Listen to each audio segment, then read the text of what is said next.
하나님 감사합니다. 오랜만에 말씀을 봅니다. 이 말씀 가운데 하나님 함께하여 주셔서 복음의 역사들을 볼 수 있게 하여 주시고 지금도 주님 그 복음 역사를 살아내는 우리가 될 수 있도록 주님 이 시간 가운데 성령 하나님 말씀을 깨닫게 해주시고 함께 해주세요. 예수님 이름으로 기도합니다. 아멘.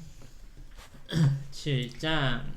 그때 대제사장이 말했다. 내 자신의 변호할 말이 있느냐? 스데반이 대답했다. 친구 여러분, 아버지와 형제 여러분, 우리 조상 아브라함이 하란으로 이주하기 전에 아직 메소포타미아에 있을 때에 영광의 하나님이 그에게 나타나서 말씀하셨습니다. 내 고향과 가족을 떠나 내게 보여줄 땅으로 가거라. 그래서 아브라함은 갈대아 사람들의 땅을 떠나 하란으로 옮겨갔습니다. 아버지가 죽은 뒤에 그는 지금 여러분이 살고 있는 이 땅으로 이주해 왔습니다. 그러나 하나님께서는 그에게 아무것도 발붙일 곳조차 주지 않았습니다. 그때 아브라함에게는 아들이 없었습니다.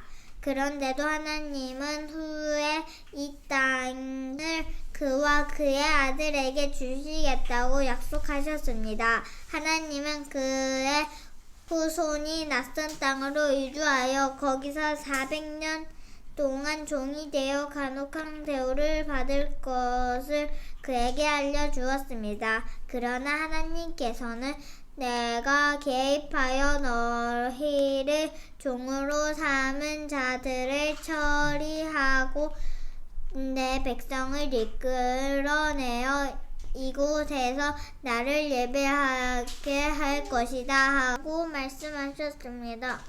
그 후에 하나님은 아브라함과 언약을 맺으시고 할례로 그의 몸에 표를 남기셨습니다. 아브라함은 아들 이삭을 낳고 8해 만에 그 몸에 할례 표를 남겼습니다. 이삭이 야곱의 아버지가 되고 야곱이 12조상들의 아버지가 되는 동안에 그들은 저마다 언약의 표를 충실히 전했습니다. 그러나 그 조상들은 시기심에 불타서 요셉을 이집트의 노예로 보내버렸습니다. 그럼에도 불구하고 하나님이 그와 함께 하셔서 그를 모든 환난에서 구하셨을 뿐 아니라 그를 이집트의 왕 바로 눈에 띄게 하셨습니다. 바로는 요셉에게 크게 감동받아서 개인적 사물을 비롯해 온 나라 일을 그에게 맡겼습니다. 그 후에 이집트에서부터 가나안까지 전 지역에 기근이 들어 사람들의 고생이 말이 아니었습니다. 배고픈 우리 조상들은 양식을 얻고자 모든 곳을 샅샅이 뒤졌으나 아무것도 찾을 수 없었습니다.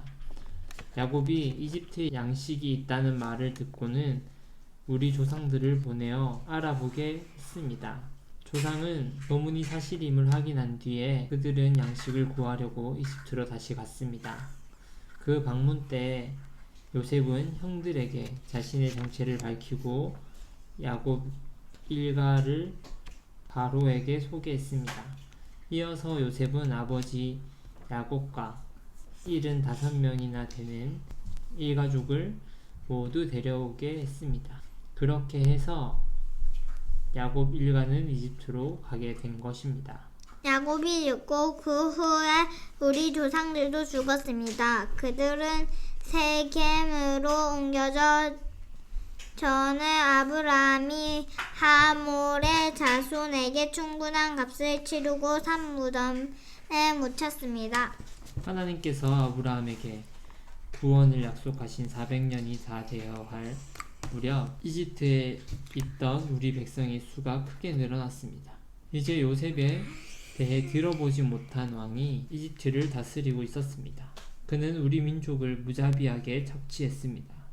갓난 아기들을 강제로 버리게 해서 비바람 속에 비참히 죽게 했습니다.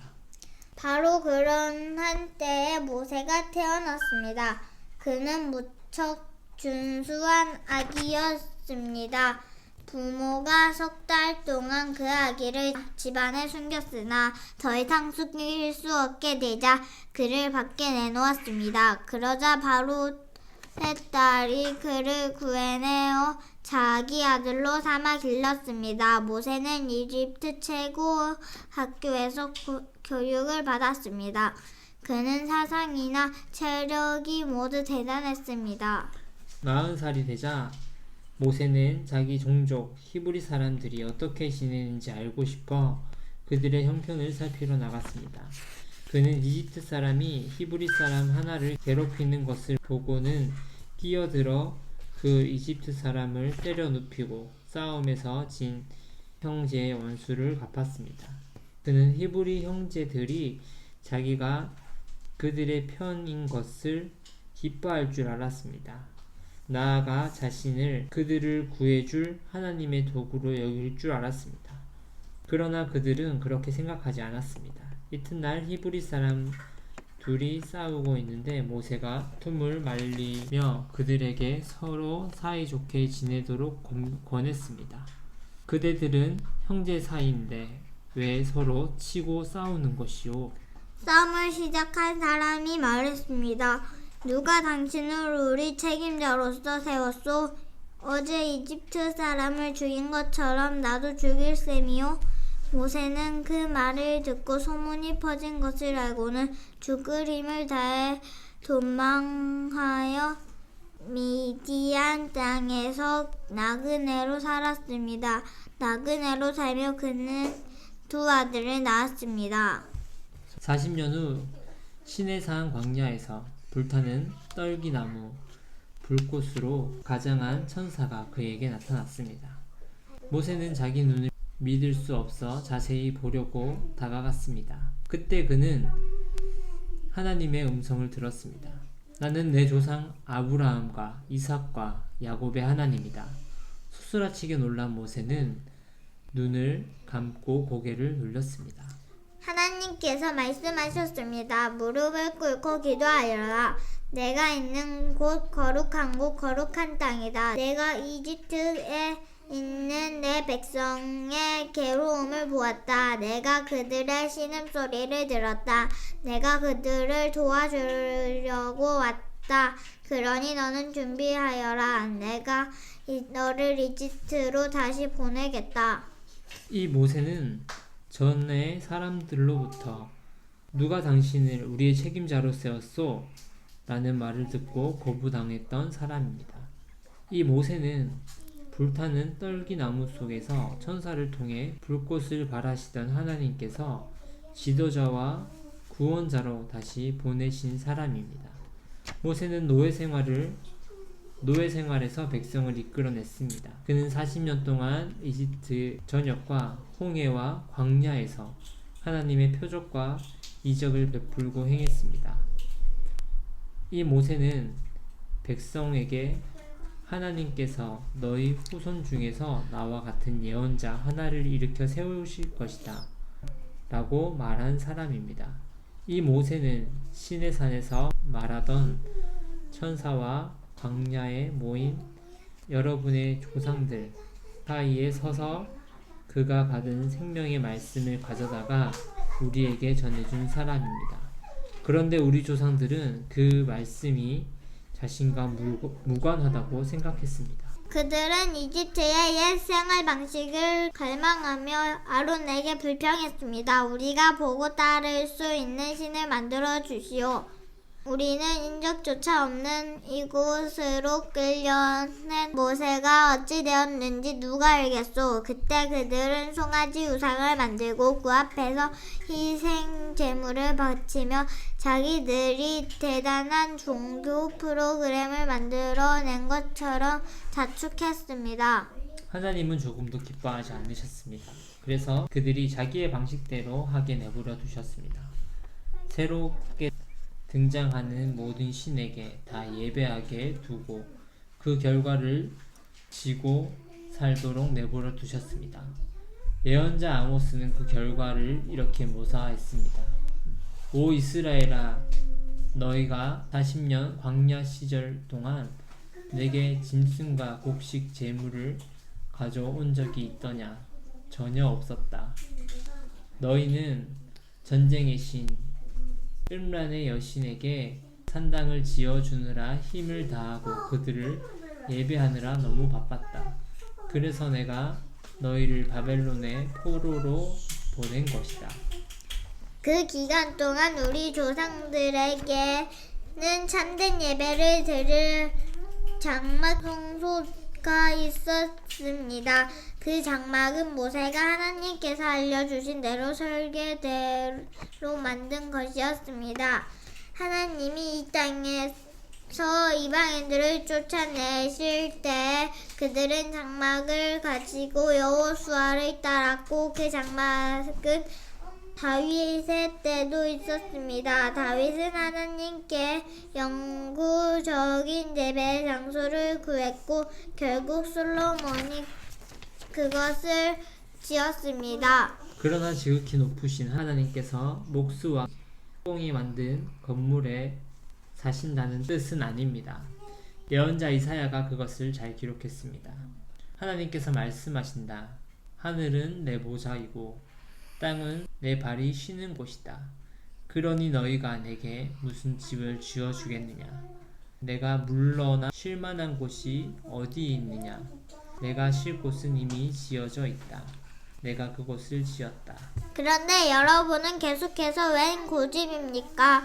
여러분의 마음은 딱딱하게 굳어있고 여러분의 귀는 꽉 막혀 있습니다. 성령을 고의로 무시하니 여러분은 여러분의 조상들과 다를 바 없습니다. 예언자들 가운데 그 같은 대우를 받지 않은 사람이 일찍 있었습니까? 여러분의 조상은 의로우신 이가 오실 것을 말하는 사람은 누구든지 죽였습니다. 이제 여러분이 가문의 전통을 읽고 있으니 여러분 모두 배반자이며 살인자입니다. 천사들이 선물 포장까지 해서 하나님의 율법을 전해주었건만 여러분은 그것을 함부로 써버렸습니다. 그 말을 듣고 있던 사람들이 난폭해지더니 야유와 휘파람과 욕설을 퍼붓는 폭도로 변했다. 그러나 성령 충만한 스데반의 눈에는 그것이 보이지 않았다. 하나님밖에 보이지 않았다. 그는 모든 영광 가운데 계신 하나님과 그 곁에 서 계신 예수를 보았다. 그가 말했다. 아, 하늘이 활짝 열리고 인자가 하나님 곁에 서 계신 것이 보입니다. 폭도와 고함과 야우가 스데반의 목소리를 삼켜버렸다. 그들은 사정없이 달려들어 그를 시내 밖으로 끌어내어서 그에게 돌을 던졌다. 주동자들이 겉옷을 벗어놓고 사울이라는 청년에게 지키게 했다. 돌이 비오듯 쏟아지는데 스데반이 기도했다. 주 예수여 내 생명을 받아주십시오. 그런 다음 무릎을 꿇고 모두가 들릴 만큼 큰 소리로 기도했다. 주님, 이 죄를 저들에게 돌리지 마십시오. 이것이 그의 마지막 말이었다. 그리고 그는 숨을 거두었다. 사울이 바로 그 자리에 있었다. 그는 살인자들에게 축하의 말을 건넸다. 아멘. 하나님 오랜만에 말씀을 읽었습니다. 앞으로는 말씀을 더 자주 읽게 도와주세요. 예수님의 이름으로 기도합니다. 아멘.